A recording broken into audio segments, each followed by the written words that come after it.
This is part 2 of my video, does Islam condone animal cruelty or condemns it? And the premise of my video will be that the slaughtering method of Islam is the most humane method of doing so. And for more clarity and context, I highly endorse you to watch part 1 of this video. So in cases of killing for food, Islam follows a structured framework. And before delving into the points, I just want to address something. So whenever we witness an animal getting slaughtered, we immediately turn our heads away and we feel this pang of guilt within us because we know that the animal is enduring a lot of pain, right? But what if I told you that the animal does not endure any pain and that process is not an ordeal for it? Like, register it. When I was first exposed to this information, I refused to believe it, and I also thought that the person is trying to deceive us by evangelizing this information. But when I personally digged deeper into it, I was really shocked to find that out. And I had to verify that information from multiple sources because it just sounded too good to be true. And I don't know if I've said this before, but the deeper I dig into Islam, the more convinced I am that Islam does embody the truth. So back to the topic. The first condition is that the animal must be legally owned. Lawful animals, blood and carrion, or animals that have died a natural death, or falling from a height, or goring of horns, or devoured by wild beasts, and who are dedicated to others other than Allah, and those who are immolated to idols are haram or prohibited. Prophet, peace be upon him, says, Allah has enjoined ihsan in all things. If you kill, kill well, and if you slaughter, slaughter well.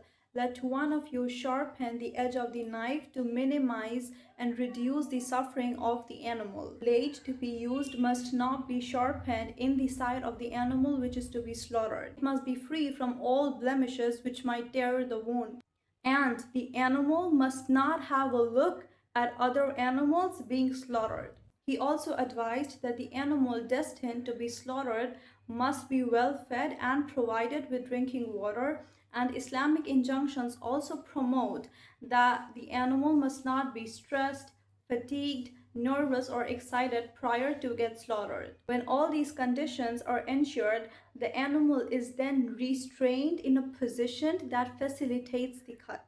Then the man or the woman, whoever has to slaughter, also the conditions for the person to slaughter the animal is that that person should be a Muslim, Jew, or a Christian, and they must be an adult of a sound mind. So people who are mad or drunk cannot slaughter the animal. Okay, then the person makes a swift and deep cut across the neck, severing the trachea, esophagus, jugular vein, carotid arteries without injuring the spinal cord. This is done to ensure maximum blood drainage from the body before completion of the death process. Now I'm going to explain the mechanism of what happens in the animal's body in very easy and simple terms. So the connection between the brain and the body is retained via the spinal cord.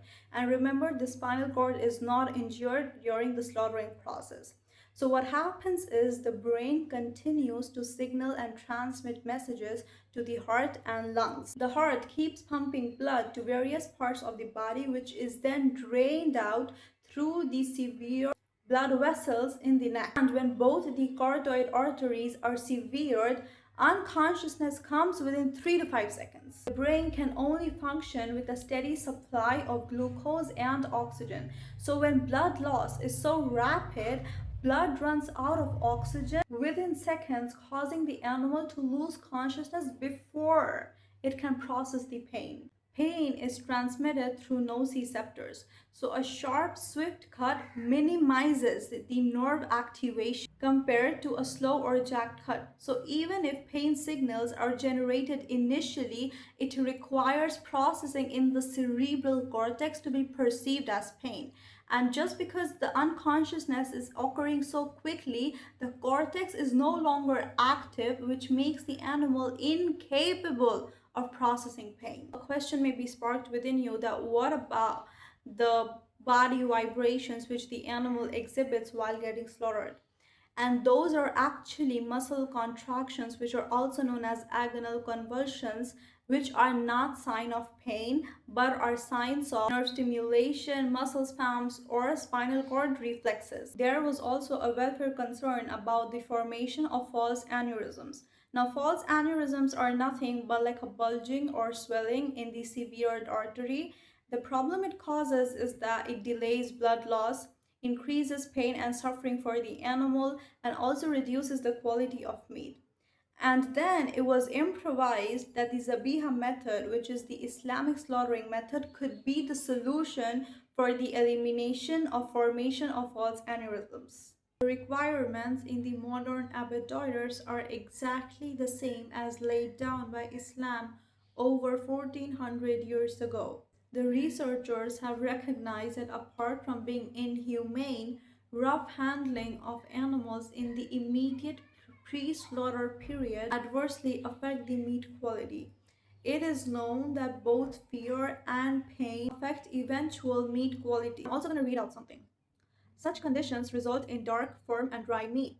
This is an undesirable condition in which the color of the musculature as a whole or in some parts of the freshly killed animals is appreciably darker and drier than the normal part. Proper relaxation before slaughtering helps the animal to bleed well. This also builds up muscle glycogen that is essential to lower the ultimate pH, which is acidity level of the meat, that results in increased storage life by reducing the chances of microbial growth, in addition to improving its taste due to tenderness. Moreover, it helps to delay or reduce fermentation in the stomach, which may otherwise give meat a characteristic smell known as bone taint. In fatigued animals or those who have starved for prolonged periods, organisms from the gut may invade the bloodstream and eventually the muscles. And in order to prevent these adverse effects, tranquilizers are nowadays recommended to calm the stocks in transit. It is therefore preferable that animals should have free access to food and water while waiting prior to slaughtering. The Islamic method of slaughtering requires the animal to lay down on its left flank, preferably facing the Qibla. When an animal is laid down on its left flank, it is more likelihood